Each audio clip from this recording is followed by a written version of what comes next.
What's up, everybody? It's Chris Plays here. Welcome back to another FIFA 17 Ultimate Team, the quest for Silverware, where we aim to make it to Division 1 and win Division 1. Learn how to become a better FIFA Ultimate Team player as we go. Make tons of really cool and awesome squads that y'all want me to try out, and use various players, and also do a lot of these squad building challenges, which I've started to do quite a few more. I think I put those in the last bit of the episode, and it's a lot of fun. I've really enjoyed the squad building challenges, and the rewards are actually really good. I've gotten quite a few good players, and not try to spoil anything, but just stay tuned.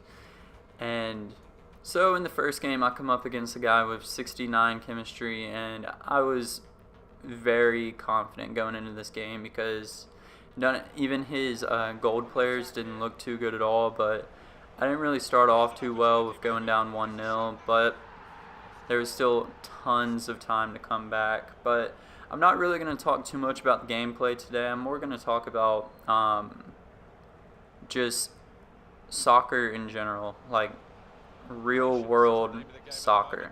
So yesterday there were a couple of big Champions League games. The big shocker for me was that Man City and Celtic tied. I believe it was 3-3 or maybe 2-2, but that was a huge shock to me because not only is Pep Guardiola an insanely good coach, but he's got a team just full of world-class players. And Celtic, I mean, I'm pretty sure they have Brendan Rodgers now, who is a decent coach. He's nothing special, but really the talent that they have compared to Manchester City is just crazy. But look at that strike that he had. I love the way that the shooting mechanics are in this game compared to any other FIFA. They just look so much better and smoother. And yeah, but going back into Champions League talk. So let's see, I already talked about the Man City Celtic game. The Barcelona game, I was watching that one, and I actually thought Barcelona might lose that game, which, in case y'all aren't aware, I'm a huge Barcelona fan. Like, my room back home is covered in Barcelona stuff. But yeah, when we went down 1-0, I was, because Bayern Mönchengladbach was actually playing really well, like really well, and they weren't sitting back just trying to defend like what most teams do against Barcelona. Instead, they were taking it to Barcelona, and then Barcelona Sergi Busquets tried to take on a player. He didn't realize that there was a second player back behind him, so he ends up losing the ball. Counter attack. I can't remember who scored all of a sudden. I want to say it was Thorgan Hazard, but I don't remember. Correct me if I'm wrong in the comments down below. I would like to know who actually scored. But there at halftime, Luis Enrique decided to bring on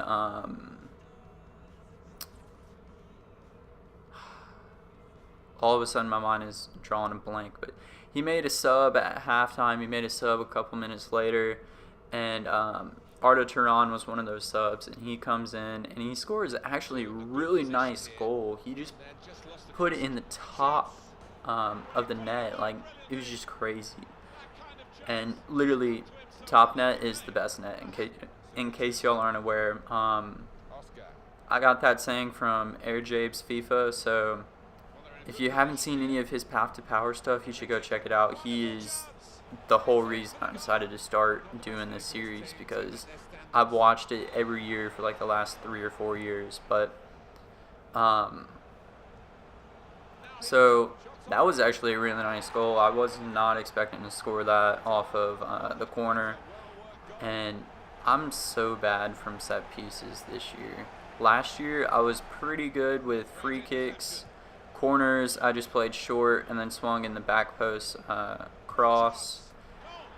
This year I can't do anything. I've scored off of maybe 3 corners, but this guy was just destroying me. But it also didn't help that I was making some very stupid mistakes. Like I literally just passed it straight to Walcott. I don't know. That was either Walcott or Rashford. I can't tell. But I mean, some of my decision making that I've had in this year's FIFA is just beyond idiotic. But another game that I would have loved to watch the other day was who is it? Atleti and Bayern Munich. That looked like it was going to be an insanely good game. That's a Champions League final kind of game. And they're playing in the group stages, which is just awesome from a spectator neutral point of view. But I go into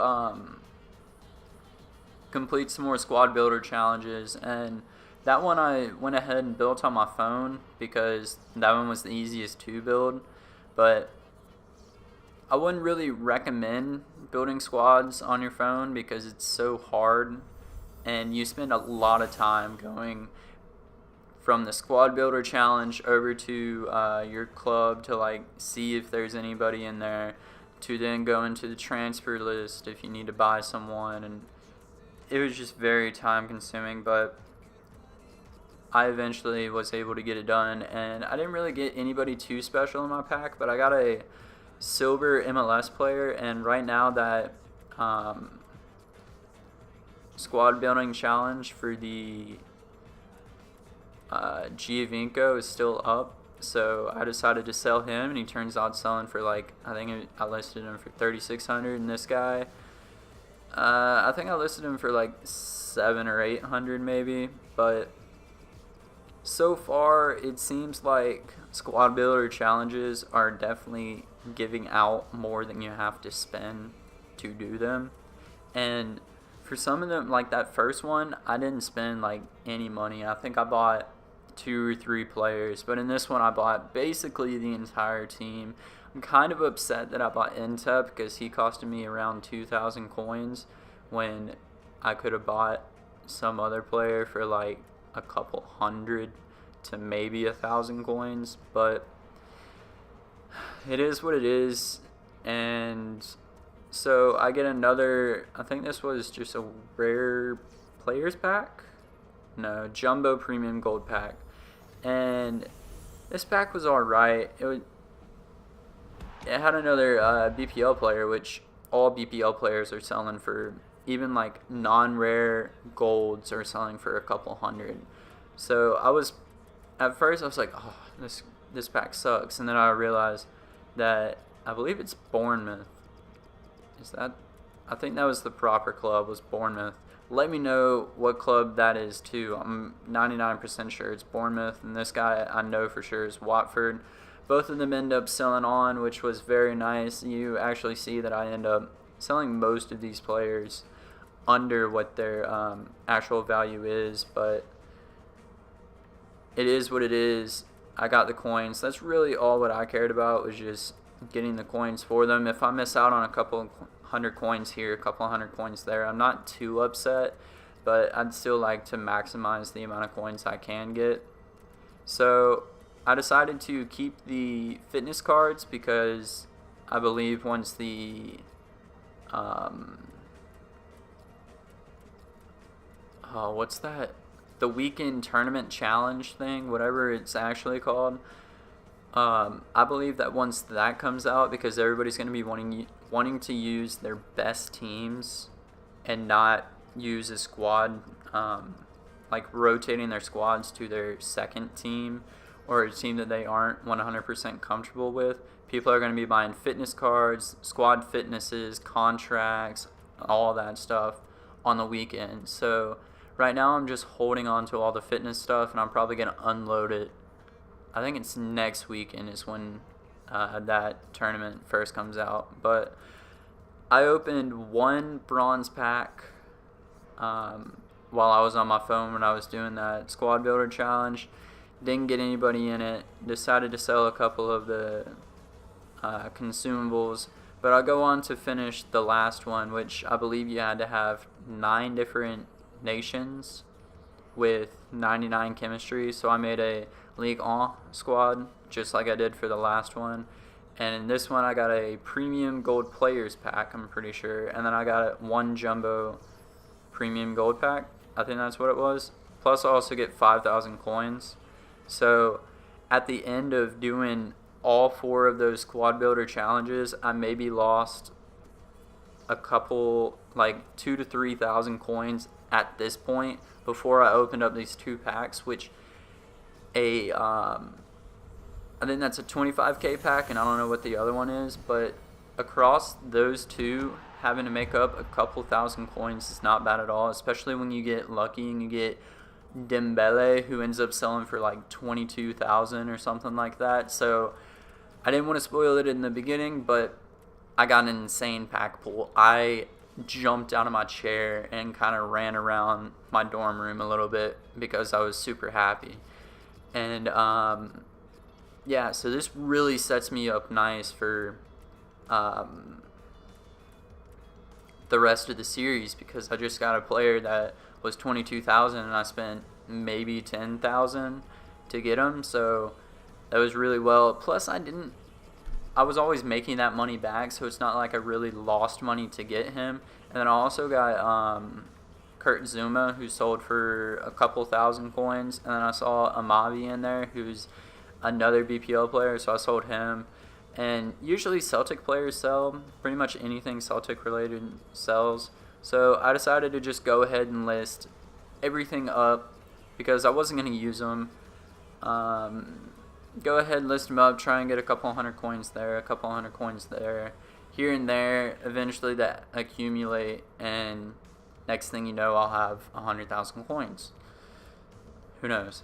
But, I mean, the best way to get money is to sell everything in your pack, or if you're going to use them for a squad builder challenge, then obviously hold on to them so you don't have to turn around and go out and buy a player. But I was done with squad builder challenges for a little while, so I decided to go ahead and just sell everything. And then I also got, I think his name's Andre Gomez. I think that's his first name. But he's a signing that Barcelona picked up. I'm actually, at first I was kind of skeptical about it because we have Iniesta, Sergio Roberto can play there, Rafinha, Rakitic, Sergio Busquets,